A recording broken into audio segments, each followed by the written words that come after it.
Boa noite, meus irmãos. Graça e paz a todos. Amém. Sentem louvando ao Senhor. Meu Deus. Estou bem impactado ainda com esse início de culto. Porque o texto inicial, Colossenses 3, vai falar sobre uma igreja que tinha sido recém-convertida.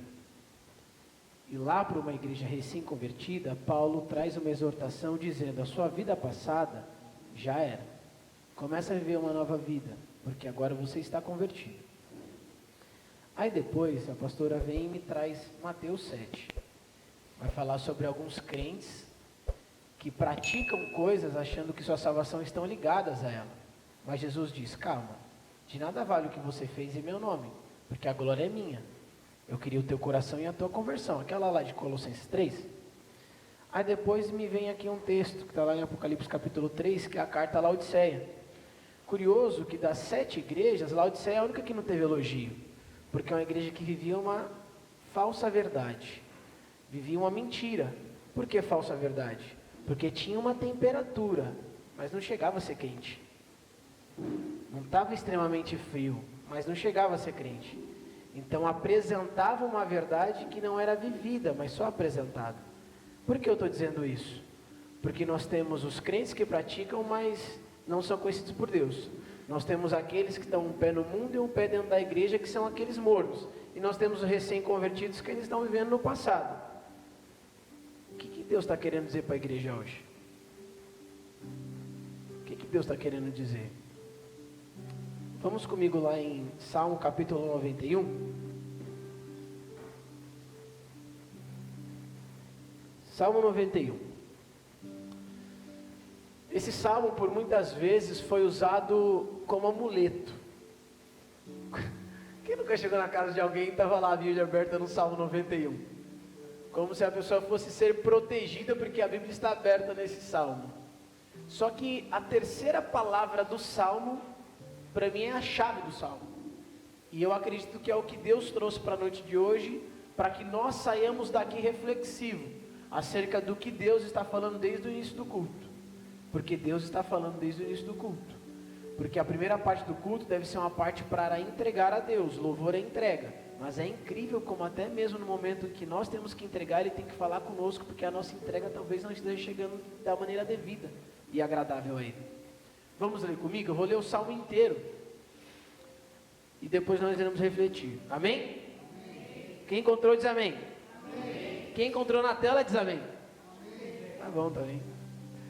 Aquele que habita, repitam comigo, habita no esconderijo do Altíssimo e descansa à sombra do Onipotente, diz ao Senhor: Tu és o meu refúgio e a minha fortaleza, o meu Deus, em quem confio.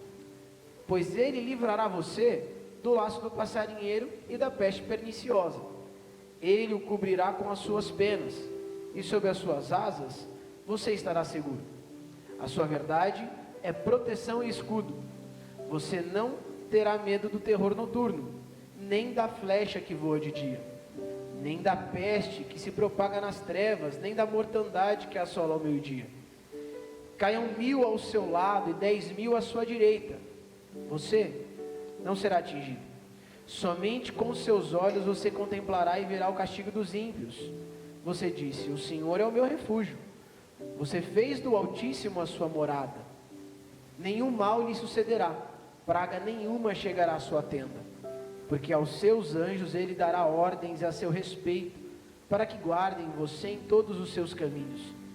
Eles o sustentarão nas suas mãos, para que você não tropece em alguma pedra. Você pisará o leão e a cobra, com os pés esmagará o leãozinho e a serpente. Deus diz: porque a mim se apegou com amor, eu o livrarei, eu o protegerei, porque conhece o meu nome. Ele me invocará e eu lhe responderei. Na sua angústia eu estarei com ele. Eu o livrarei e o glorificarei. Vou saciá-lo com longevidade e lhe mostrarei a minha salvação. Que profundo esse texto. vou fazer aqui uma oração, porque sinceramente eu não quero nem ferir o texto, muito menos te ferir, mas eu vou desconstruir esse salmo para você hoje, porque esse salmo por muitas vezes foi usado por nós, assim como eu disse no início, para alguns aberto como um amuleto, para outros uma justificativa que Deus está nos guardando, Deus está cuidando de nós, Deus está nos guiando, Deus está nos dando poder para pisar a cobra e o leãozinho. Mas existe uma condição nesse salmo, e talvez essa condição é o que está impedindo que algumas pessoas possam vivenciar o que esse salmo diz.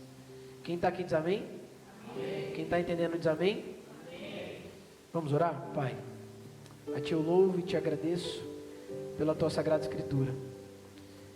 Eu louvo ao Senhor, pois o Senhor se faz presente nesse lugar. Eu louvo ao Senhor, pois o Senhor é Pai, e o Senhor está cuidando de nós. Eu não sei em qual momento a Tua casa de oração vive, a igreja do Senhor, a Tua noiva está vivendo. Eu não sei por que o Senhor trouxe cada um de nós aqui, eu não sei por que o Senhor está conduzindo o culto desta maneira, mas eu sei que o Senhor preparou uma palavra, eu sei que o Senhor irá falar com o Teu povo, irá falar ao meu coração, aos nossos corações, e eu oro para que o Senhor nos ilumine, para que o Senhor prepare essa terra, que essa semente que será lançada, Deus, caia em solo que seja produtivo, e que assim como Tiago capítulo 1, versículo 22 nos ensina, saímos daqui dispostos a praticar, não somente ser ouvintes. Aplaudam o Senhor porque Ele é bom.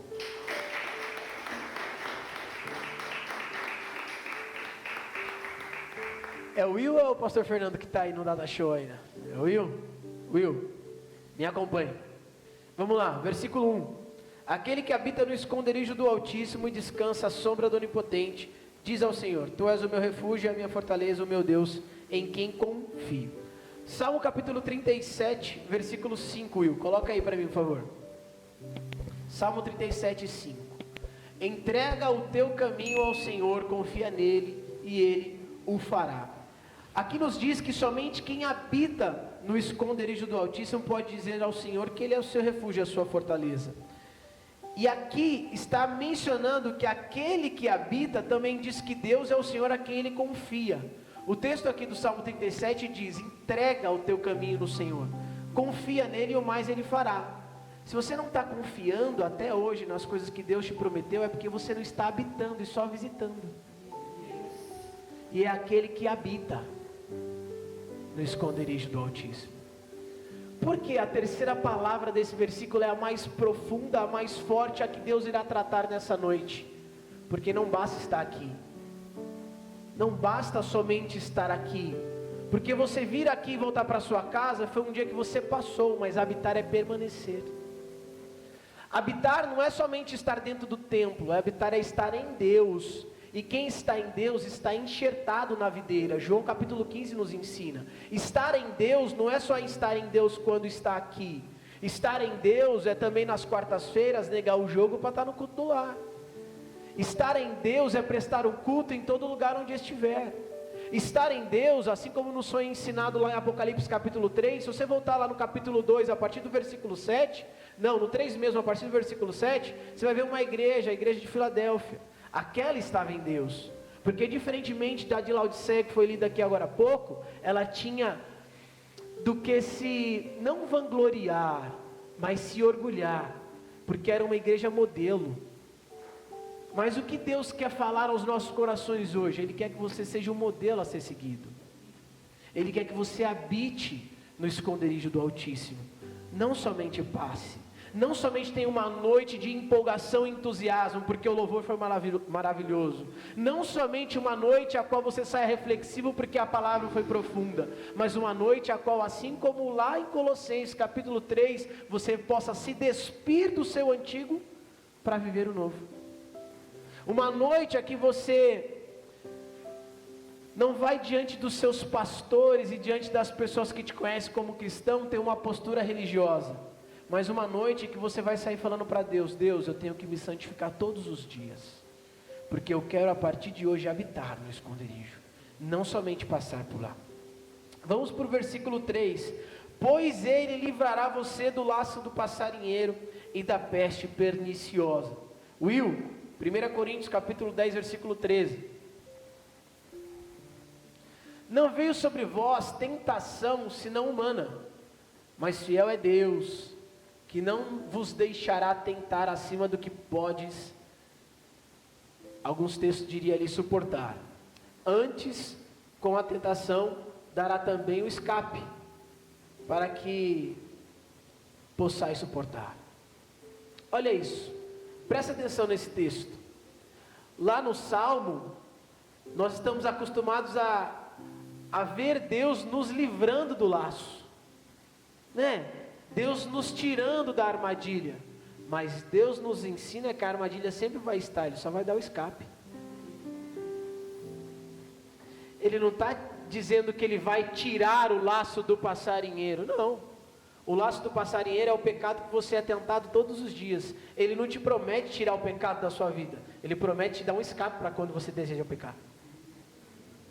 Ele não promete tirar os conteúdos impróprios lá do Instagram, do Facebook, vai continuar lá. Mas Ele te promete que naquele momento, a santificação que é a qual o texto nos menciona, vai vir sobre você, trazendo menção de quem Cristo foi e o que Ele fez por você. E por ser quem é, Ele vai te tocar e você vai refletir. Poxa, Ele está me mostrando como eu posso fugir dessa tentativa desse passarinheiro. Por quê? Porque para o inimigo você é como um passarinho ingênuo. Ele sempre lança uma tentação, ele sempre lança dentro das suas artimanhas uma maneira de te fisgar. Deus não te promete que Ele vai tirar essas maneiras, não. Ele só te promete que Ele vai te dar um escape.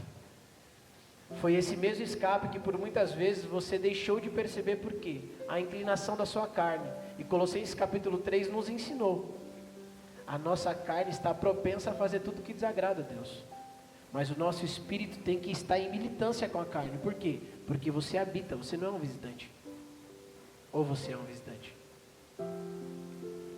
Na noite de hoje eu quero que você saia daqui reflexivo e a palavra vai ser assim do começo até o final. Eu ministrei domingo e me falaram que eu estava pentecostal. Imagina aí eu pentecostal. Gente, eu digo que eu sou pentecostal, por quê? Pentecostes veio sobre mim, o Espírito está em mim, Ele habita em mim. João capítulo 7, versículo 38, estou certo disso. Mas existe um perfil pentecostal. E eu estava meio que nesse perfil domingo. Só que é incrível como aqui Deus não quer que você se molde. Ele quer que você se converta. Ele não quer que você se molde, Ele quer que você mude. E eu gosto desse tecladinho de fundo porque fica aquele clima meio que reflexivo e exortativo. Meu Deus. É aquele momento que nós olhamos para nós e fazemos essa análise introspectiva e pensamos: Senhor, a pastora Tati nos diz, será que nós temos executado aquilo que nós temos aprendido? Será que nós temos praticado o que tem saído do altar? Será que tudo que foi vivenciado nessa casa de oração tem sido colocado em prática de modo que ao olharem para nós falem: poxa, esse cara não precisa pregar, eu olho para ele e eu vejo Jesus. Quem é esse cara? Esse cara aí, é um que está lá no Salmo 91. Ele não só passa, ele não é um visitante, ele habita no esconderijo do Altíssimo. Vamos lá para o versículo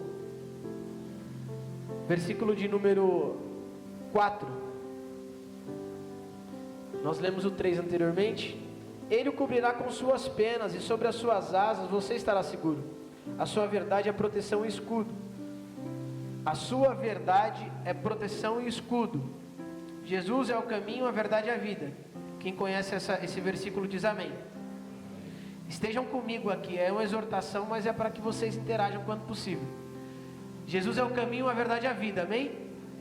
Lá em Efésios capítulo 6, versículo 10, nos diz que o escudo é a fé, amém? Então aqui nos ensinou que Ele é a verdade, proteção e escudo. Então o que Ele está ensinando? Escudo é fé, verdade é Cristo. Se você tem fé em Cristo, você está protegido. Vou repetir: verdade, proteção e escudo. Escudo é fé, Efésios capítulo 6, versículo 10. A verdade é Cristo. Escudo, fé, verdade, Cristo. Se você tem fé em Cristo Jesus, você já está protegido. Então às vezes nós estamos inseguros quanto ao que vai vir aqui, ó. Não temerá o medo do terror noturno, nem da flecha que voa de dia. Falta fé para crer na proteção. falta fé, para que ele está nos protegendo? Só que vamos lá agora para esse versículo. Versículo 5. Você não terá medo do terror noturno, nem da flecha que voa de dia, nem da peste que se propaga nas trevas, nem da mortandade que assola ao meio-dia. Coloca para mim em 1 João capítulo 4, versículo 18, Will. Você não terá medo do terror noturno. Eu vou ler do versículo 1 ao 18, porque hoje a gente vai expor a Bíblia, né? Não quero que fique com as minhas palavras. Amados, não... Quem encontrou diz amém? Ninguém encontrou, né? Ah, mas foi um amém para dentro. Você viu? Alguém encontrou? Ah, glória a Deus. Amados, não creeis a todo o espírito, mas provai se os espíritos são de Deus, porque já muitos falsos profetas se têm levantado no mundo. Nisso conhecereis o Espírito de Deus. Todo espírito que confessa que Jesus Cristo veio em carne é de Deus. E todo espírito que não confessa que Jesus Cristo veio em carne não é de Deus. Mas este é o espírito do anticristo, do qual já ouvistes que há de vir, e eis que já agora está no mundo. Vamos lá. Filhinhos, sois de Deus, e já os tendes vencido, porque maior é o que está em vós do que o que está no mundo. Do mundo são, olha isso, do mundo são, por isso falam do mundo, e o mundo os ouve. Entendeu, né? Quem fala do mundo e o mundo os ouve, quem fofoca? Eu vou deixar mais claro. Quem fofoca é do mundo, gente, tá? Fofoca é do mundo. Continuemos. Não sei, acho que alguém precisa ouvir. Nós somos de Deus. Aquele que conhece a Deus, ouve-nos. Aquele que não é de Deus, não nos ouve. Nisso conhecemos nós o espírito da verdade e o espírito do erro. Amados, amemo-nos uns aos outros. Amemo-nos uns aos outros, porque o amor é de Deus. E qualquer que ama é nascido de Deus e conhece a Deus. Aquele que não ama não conhece a Deus, porque Deus é amor. Nisto se manifestou o amor de Deus para conosco, que Deus enviou seu Filho unigênito ao mundo para que por ele vivamos. Nisso está o amor, não em que nós tenhamos amado a Deus, mas em que ele nos amou a nós e enviou seu Filho para a propiciação pelos nossos pecados. Amados, se Deus assim nos amou, também nós devemos amar uns aos outros. Volta lá rapidinho. Amados, se Deus assim nos amou, Deus assim nos amou, então nós devemos amar uns aos outros. Ninguém jamais viu a Deus. Se nos amamos uns aos outros, Deus está em nós, e em nós é perfeito seu amor. Nisso conhecemos que estamos nele. Olha isso, só conhecemos que estamos nele, e ele em nós, por meio do amor, pois que nos deu do seu Espírito. E vimos e testificamos que o Pai enviou seu Filho para Salvador do mundo. Qualquer que confessar que Jesus é o Filho de Deus, Deus está nele e ele está em Deus. E nós conhecemos e cremos no amor que Deus nos tem. Deus é amor, e quem está em amor está em Deus, e Deus está nele. Nisto é perfeito o amor para conosco, para que no dia do juízo tenhamos confiança. Por quê? Qual ele é, somos nós também neste mundo. Agora vamos para o 18. Vou resumir tudo que foi dito até aqui. A fofoca é do mundo, e o amor é uma demonstração de quem está em Deus. Deus é amor. Deus é amor. Só está em Deus quem ama. Só está em Deus quem ama. Mas quem ama a esposa, quem ama seu carro, quem ama sua casa, não, quem ama o seu próximo. Então a demonstração de que você está em Deus é de que você ama o seu próximo. Mas vamos agora para o versículo 18. No amor não há temor. Nós vimos aqui então que você não terá medo do terror noturno. No amor não há temor. Antes o perfeito amor lança fora o temor, porque o temor tem consigo a pena, e o que teme não é perfeito em amor. Para aqui, presta atenção em mim. Gasta 5 minutos de atenção comigo agora. Meus irmãos, no amor não há temor. No amor não há temor. Quem está em Deus não teme. Quem está em Deus não teme. E a demonstração de que você está em Deus é que você ama o seu próximo. E o que é estar em Deus? É habitar em Deus. Então, quando o Salmo 91 diz para nós, aquele que habita no esconderijo do Altíssimo, só se refere a quem ama. Para resumir, se você não ama, você não habita, porque o Altíssimo é o amor, e quem habita nele é quem lança fora todo medo. Se você teme, se você tem insegurança, se você tem incertezas, se você não tem fé, porque aqui acabou de ser nos explicado que a fé também, além de ser um firme fundamento das coisas que não se vê, a prova daquilo que se espera, assim como nos diz lá em Hebreus, também é uma demonstração de que você está enxertado nele, porque a proteção, que é o escudo, que é a fé, está ligado diretamente à verdade, que é Jesus. Ficou complexo demais? Vou unir esse quebra-cabeça. Você só é protegido por meio da fé, que é o escudo que está em Efésios capítulo 6. Esse escudo traz em você uma fortificação para que você seja enxertado na videira, que é Jesus. A videira, além de ser verdade, é a personificação do amor. E esse amor passa para você, e ao passar a amar seu irmão, você começa a estar escondido no esconderijo do Altíssimo. Então, Marcos, calma aí. Salmo 91, então, não é um salmo de proteção? É, mas existe ali, eu diria que uma condição. Só dá para dizer que habita se você verdadeiramente ama. Se você não ama, você só visita. E agora é o mais triste. O que visita, ele vai olhar para ele e dizer assim: tudo que você fez enquanto visitava. Mateus capítulo 7. Tudo que você fez enquanto visitava. Mas eu queria alguém que habitasse. Aparta-te de mim, porque eu não te conheço. Meus irmãos, só o fato de ter um inferno já deveria ser um grande motivo para você temer a vida que você vive de pecado. Só o fato de existir o inferno. Mas Deus vem por meio do céu, do paraíso, te convidar a habitar no lugar celestial. Só que, quando nós pensamos no positivo, tudo que é positivo é desvalorizado, pastor. Mas quando nós pensamos no negativo, vem o temor junto ao negativo. Para de ficar pensando no céu. Começa a pensar no inferno. Começa a pensar o local que você pode ter que habitar, caso você não viva essa verdade que foi exposta aqui. Apesar da empolgação de todos, eu gostaria que apagasse a luz rapidinho. Isso agora eu pensei, meu Deus, nem tinha pensado nisso. Tem como apagar todas? Eu vou pedir, por gentileza, em amor, vocês precisam interagir comigo agora. Eu preciso muito da ajuda de vocês. Muito, muito, muito. Imagina agora a situação mais desesperadora da sua vida. Mais desesperadora. E você vai dar um grito de desespero no 3. No 3 você vai dar um grito de desespero. Não se intimide, não fique com vergonha. Eu vou gritar também. 1, 2, 3.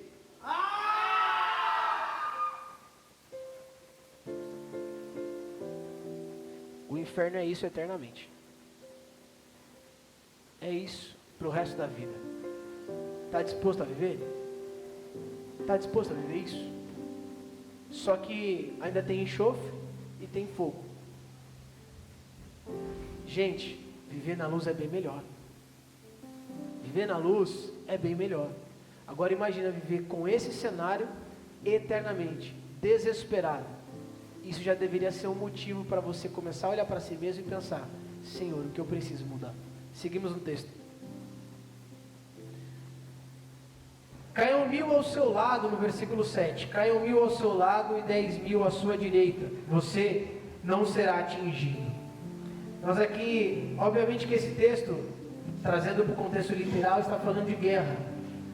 Nós percebemos aqui que primeiro Deus traz para nós a figura de um animal que deixa uma ave que deixa o seu pintinho debaixo das suas penas e dos seus cuidados.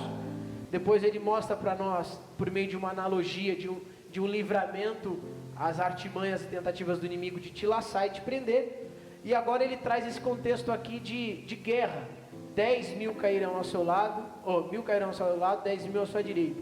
Só que nós trouxemos até este momento uma figura espiritual desse texto. Quem habita, pastora Tati, pode cair 10.000 em pecado ao seu lado, 1.000 do seu outro lado, mas ele não vai ser atingido. Porque ele não é só um visitante, pastor Fernando. Ele habita. Então o pecado pode rondar ele. Pode rondar ele. O pecado pode estar constantemente no seu ciclo, mas ele não vai ser atingido. Por quê? Porque ele habita. Ele está debaixo da sombra do Onipotente. Então, naqueles momentos em que os nossos amigos nos convidam para ter uma experiência das quais nós jamais iremos esquecer, não vai mesmo, porque o arrependimento vai ser maior que o prazer. Guarde isso, o arrependimento sempre será maior que o prazer. Então, quando o seu colega, o seu amigo, seja ele da igreja ou de fora, porque eu não estou falando somente para os ímpios, eu estou falando também que infelizmente tem pessoas que só visitam, né? Não habitam. Quando te fizer aquele convite tentador, lembre-se, existe um escape. Lembre-se, você habita no esconderijo, você não só visita. Lembre-se, 1 Coríntios capítulo 10, versículo 13. Essas situações não deixarão de acontecer, mas ele te mostrará a estratégia para evitar que você caia nessa armadilha. Preste bem atenção nisso. Aquele que habita no esconderijo do Altíssimo não vai cair juntamente com os 1000 e com os 10.000. Aquele que habita terá, por meio de Cristo, o escape para não cair no pecado. Vamos para o versículo número 8. Não, o 8 eu vou pular, porque o 8 diz: somente com os seus olhos você contemplará e verá o castigo dos ímpios. Esse vai mexer com o seu ego, então a gente vai pular esse aqui. Você disse no capítulo 9, no versículo 9: o Senhor é o meu refúgio, você fez do Altíssimo a sua morada. Nenhum mal lhe sucederá, praga nenhuma lhe chegará à sua tenda. Aqui é uma repetição do versículo 1 e 2, então nós iremos pular aí. Porque aos seus anjos ele dará ordens a seu respeito, para que guardem você em todos os seus caminhos. Eles o sustentarão nas suas mãos, para que você não tropece em alguma pedra. Coloca para mim Mateus capítulo 4, versículo 5. Este é o momento no texto, no versículo 11 e 12 do Salmo 91, que nos mostra que Deus está cuidando de nós, né? Então nós nos apoiamos nesse cuidado, porque Deus me enviará um anjo. Isso não vai me acontecer, isso nos envaidece. Olha isso. Então o diabo transportou a cidade santa e colocou sobre o pináculo do templo. Próximo, iremos até o 10. Não, até o 6. E disse-lhe Jesus: se tu és o Filho de Deus, lança-te daqui abaixo, de aqui abaixo, porque está escrito que os anjos dará ordens a seu respeito, tomar-te-ão nas mãos, para que nunca tropeces com o teu pé em alguma pedra. Vamos para o próximo. Disse-lhe Jesus: também está escrito, não tentarás o Senhor teu Deus. Tá bom, paramos no 7. Olha isso.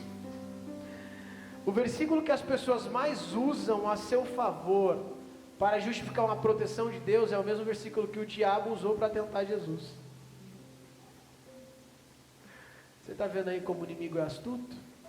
Ele vai na tua vaidade. Ah, os anjos me protegerão. É nesse pensamento que você se lança em mares desconhecidos e acaba se afogando. Porque ao meu respeito ele dará ordem. Se nem mesmo Jesus usou isso a favor dele, por que você continua usando?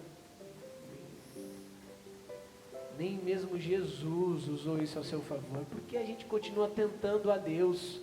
Por que a gente continua tentando a Deus? Por que a gente continua dando uns tapinhas de vez em quando? Por quê? Não tentarás o Senhor teu Deus. Por que nós continuamos de vez em quando nos deleitando naquele pecado que a gente usa como de estimação? Sabe? É a minha fraqueza. Ah, meu Deus.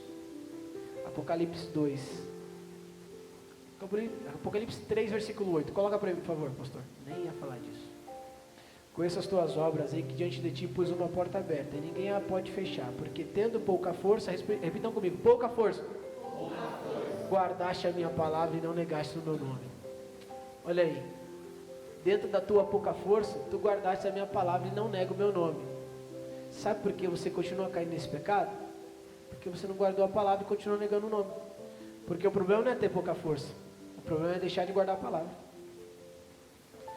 O problema não é ser fraco, porque do fraco ele faz forte. A Bíblia nos ensina isso em diversos episódios. O problema é que na nossa pouca força a gente nega o nosso Deus.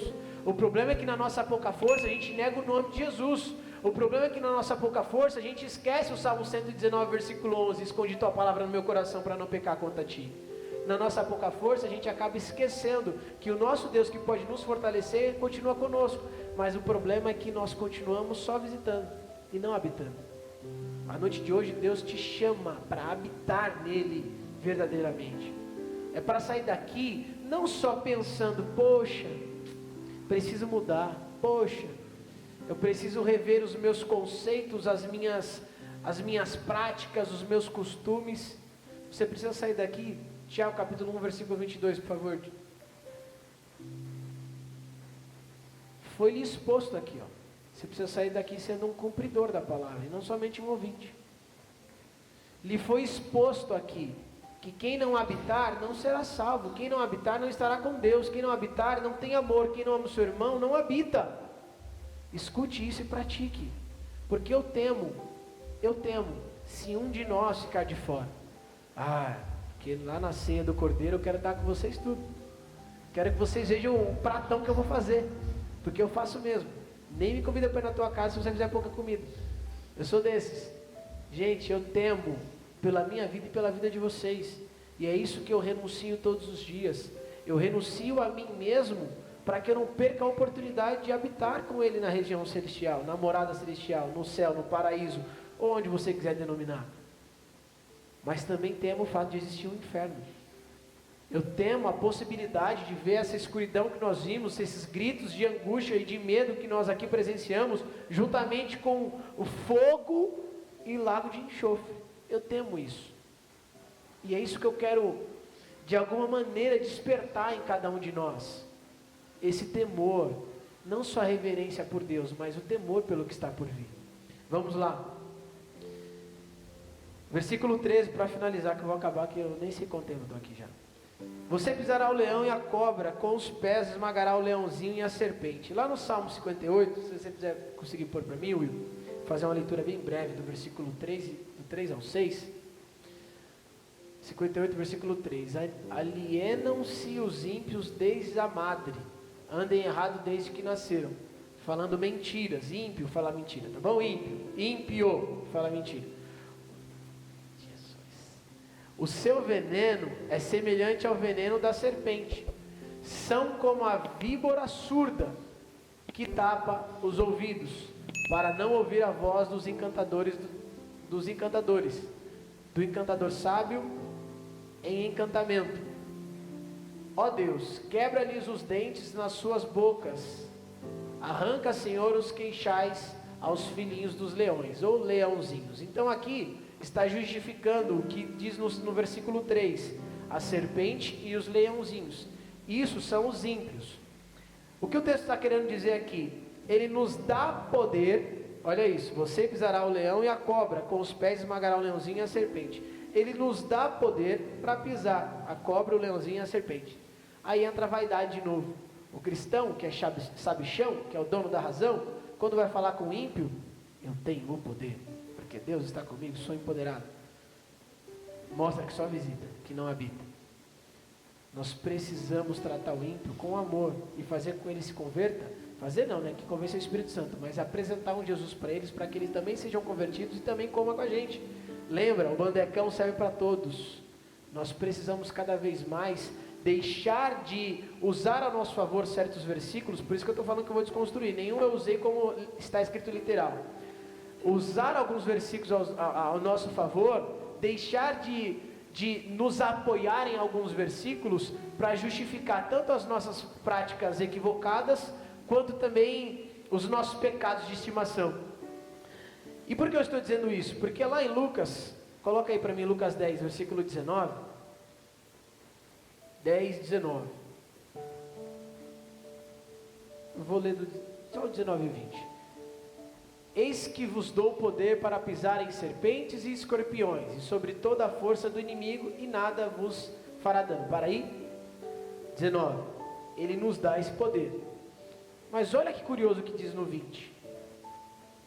Pode colocar o 20. Mas é o que? Porém, entretanto, mas não vos alegreis, porque se vos sujeitam os espíritos, alegrai-vos antes por estarem os vossos nomes escritos nos céus.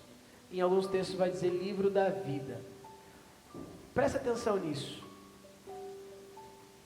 Eu disse sobre vaidade, as coisas que nos envaidecem, por quê? Porque os discípulos de Jesus nesse contexto aí, tinham saído e em meio aquele período que eles tinham saído e estavam distante de Jesus, eles expulsaram demônios em nome de Jesus e voltaram vaidosos, alegres, contentes. Expulsamos demônios, e o que está escrito lá no Salmo 91, que a gente ia pisar na cabeça da serpente, dos leõezinhos, nós realmente executamos.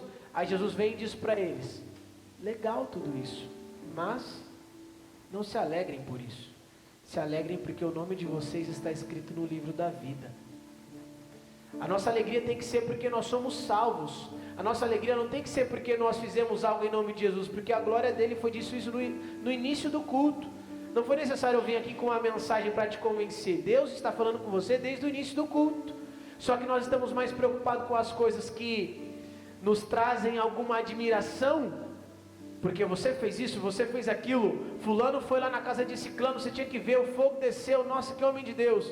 Deus está te dizendo, não se alegrem por isso, se alegrem porque vocês são salvos.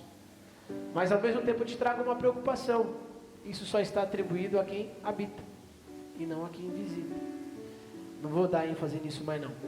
Vou finalizar aqui porque o texto, ele é muito rico. E eu confesso a vocês que eu queria estar mais empolgado. Desde o início do culto, não sei se você sentiu, esse seu cansaço, essa maneira como você está aí, exausto, esse texto que parece enfadonho, esse conteúdo que parece maçante, desgastante, é porque Deus hoje, Ele não quis te empolgar. E eu não estou nem preocupado se você não está empolgado. Eu quero que você se converta. Eu quero que você esteja comigo no céu. Então assim, voltando ao texto, Deus diz: porque a mim se apegou com amor, eu o livrarei e o protegerei, porque conhece o meu nome. Eu iria aqui mencionar o Paulo, mas eu quero ser fiel. Eu pensei em entregar 9h30, já passei 3 minutos. Mas aqui, Paulo, você conhece a história, Caminho de Damasco, Atos capítulo 9, já sabe como que é. E por conta desse Jesus que ele não negou o nome por conhecer, você sabe que ele foi açoitado, que ele passou por muitas privações, inúmeras vezes foi preso, teve que presenciar um naufrágio, vivenciou um naufrágio, né? Teve que fugir de cidades, porque estava sendo ameaçado de morte, foi apedrejado, enfim. Inúmeras situações. Este Paulo não negou a este nome. Isso é o versículo 15. Tenha Paulo como referência nesse versículo. Ele me invocará e eu lhe responderei. Na sua angústia eu estarei com ele e o livrarei e o glorificarei.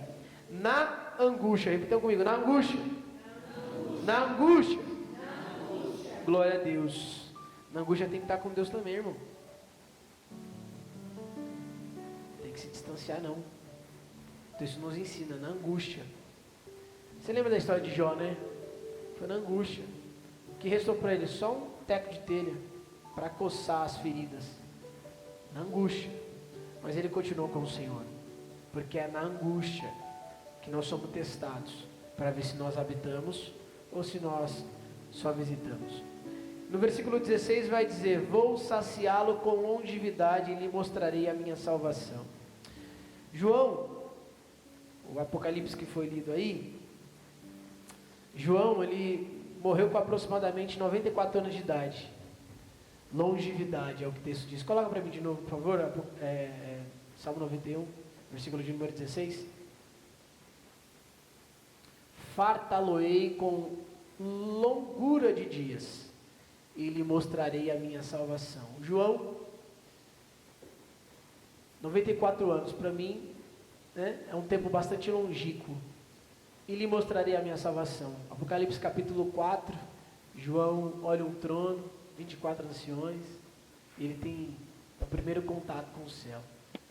E esse mesmo Apocalipse lá no capítulo 21 nos mostra a nova Jerusalém também, um novo templo, a nova cidade, e tudo que ele iria viver na salvação.